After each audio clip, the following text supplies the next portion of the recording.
Madam, బీసీల reservation గురించి సీరియస్గా పోరాటం చేస్తున్నారు.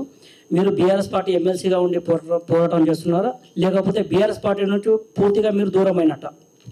ప్రధానంగా ఒకటండి, నేను బీఆర్ఎస్ పార్టీ ఎమ్మెల్సీగానే మహిళా బిల్లు కోసం జాగృతి పేరు మీదనే ఢిల్లీలో పోరాటం చేశాను. ఇప్పుడు కూడా నేను బీఆర్ఎస్ పార్టీ ఎమ్మెల్సీగానే జాగృతి పేరుతోని బీసీల కోసం కూడా పోరాటం చేస్తాను. అయితే ప్రభుత్వం మా దీక్షకు ఓవరాల్గా ఇప్పటి వరకు 24 గంటలు ఇస్తామని చెప్పారు. మా వాళ్ళు ఇంకా అక్కడే ఉన్నారు. 72 గంటలు ఇవ్వాలని చెప్పి మేము డిమాండ్ చేస్తున్నాం. కోర్టుకు కూడా వెళ్ళడం జరిగింది. ఎందుకంటే మా జాగృతి మీరు క్రితం చరిత్ర చూసుకుంటే ఎప్పుడు ప్రభుత్వం 10 to 4 చేయమంటే 10 to 4 క్లోజ్ చేసింది. ఎప్పుడైనా వాళ్ళు 10 to 5 అంటే 10 to 5. ఎప్పుడు కూడా మా యొక్క నిరసనను ప్రజాస్వామ్యబద్ధంగా ఉంచడం తప్పితే హింస వైపు ఎప్పుడు కూడా మరలించలేదు. కాబట్టి ఖచ్చితంగా మా యొక్క ప్రజాస్వామ్య ఉద్యమానికి ప్రభుత్వం మద్దతు ఇవ్వాలని చెప్పి 72 గంటల అనుమతి ఇవ్వాలని డిమాండ్ చేస్తాం. ప్రభుత్వం ఏమో బిల్ తీసుకొచ్చామని చెప్పేసి సంబరాలు చేసుకుంటున్నారు. ఒక పక్క బీజేపీ వాళ్ళ వైపు వాళ్ళు వెళ్తున్నారు.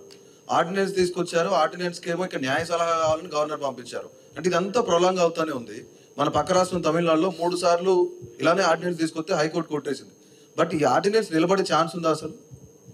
ఒకవేళ బీజేపీకి ఏమాత్రం చిత్తశుద్ధి ఉన్నా that is the shortest way for BC reservation అంటే. అందుకే బీజేపీ మీద సీరియస్గా డిమాండ్ పెట్టాలి. బీసీ లోకం అంతా కూడా జాగృతం అవ్వాలి. ముఖ్యంగా కేంద్ర ప్రభుత్వంలో మంత్రులుగా కూడా బండి సంజయ్ అన్న గారు, తను కూడా బీసీ సామాజిక వర్గమే, తను ఇంకా బాధ్యత తీసుకోవాలి. లక్ష్మణ్ గారు ఓబీసీ మోర్చా ప్రెసిడెంట్గా ఉన్నారు, వారు బాధ్యత తీసుకోవాలి. ఎందుకంటే ఇది నోటి కాడ దాకా వచ్చింది బుక్క మనకు.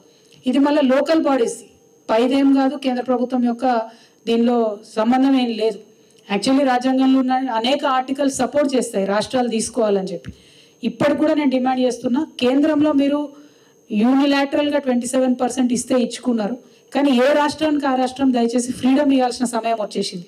ఒక్కొక్క రాష్ట్రం కాంపోజిషన్ ఒక్కొక్కలాగా ఉంది కాబట్టి రాష్ట్రాలకే రిజర్వేషన్ల మీద ఫ్రీడమ్ ఇవ్వాలని కూడా ఈ సందర్భంగా నేను డిమాండ్ చేస్తున్నా.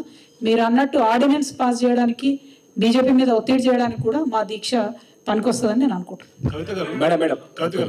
ఇప్పుడు ఒకే ఒక్క సంతకంతో ఆర్డినెన్స్ పెండింగ్ ఉంది, అట్లాగే రాష్ట్రపతి ఆమోదం కూడా ఒక సంతకం అని అన్నారు కదా. ప్రజా పోరాటాలతోటే ఈ రిజర్వేషన్ సాధ్యమని అంటున్నారు.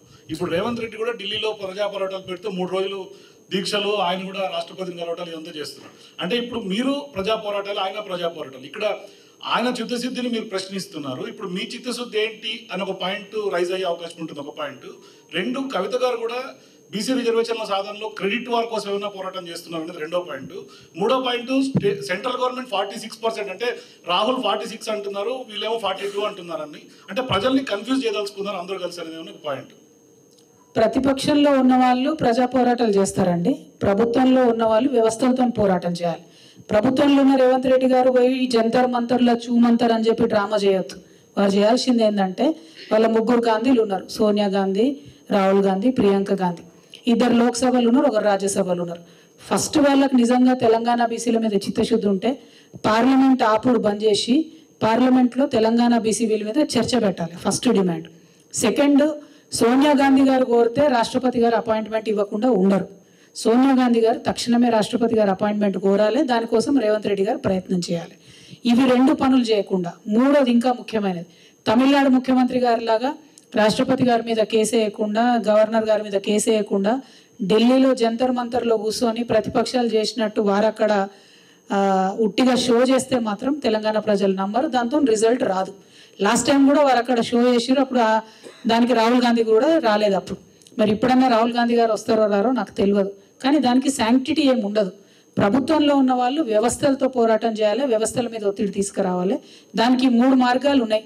అవి వదిలిపెట్టి రేవంత్ రెడ్డి గారు ఎన్ని నాటకాలు చేసినా తెలంగాణ బీసీలకు అర్థమైతే దాంతో మాత్రం రిజల్ట్ 0 ఉంటుంది. ఇక మేము ప్రతిపక్షంలో ఉన్నాం కాబట్టి ఖచ్చితంగా ప్రజలందరినీ కూడగట్టి ప్రజా పోరాటాలే చేయడం మాకు మార్గం. మేము వ్యవస్థల మీద డైరెక్ట్గా కేసు వేస్తే, జాగృతి కేసు వేసిన దానికి తెలంగాణ రాష్ట్ర ప్రభుత్వం కేసు వేసిన దానికి చాలా డిఫరెన్స్ ఉంటుంది. కాబట్టి ఇప్పుడు నేను పోయి గవర్నర్ ఆర్డినెన్స్ పాస్ చేయాలని మా సంస్థ నుంచి కొట్లాడితే మా బలం సరిపోదు. అది ప్రభుత్వంగా వారు చేయాల్సిన పని. సో వారు చేసే పని వారు చేస్తలేరు, మేము మాత్రం మేము చేయాల్సిన పని నికార్స్గా చేస్తాం. నిరాహార దీక్ష అయిపోయిన తర్వాత బీఆర్ఎస్ పార్టీ నుంచి ఎమ్మెల్సీగా కవిత గారు ఉన్నారు కాబట్టి 8వ తారీఖున జరిగే సభకి కవిత గారు అటెండ్ అయ్యే అవకాశం ఉందా? ఇన్విటేషన్ ఇస్తే ఖచ్చితంగా పోతా బ్రదర్. ఇప్పటికైతే నాకు రాలే ఇన్విటేషన్. కవిత గారు 72 గంటల నిరాహార లేడీ స్వరూప గారు, సారీ.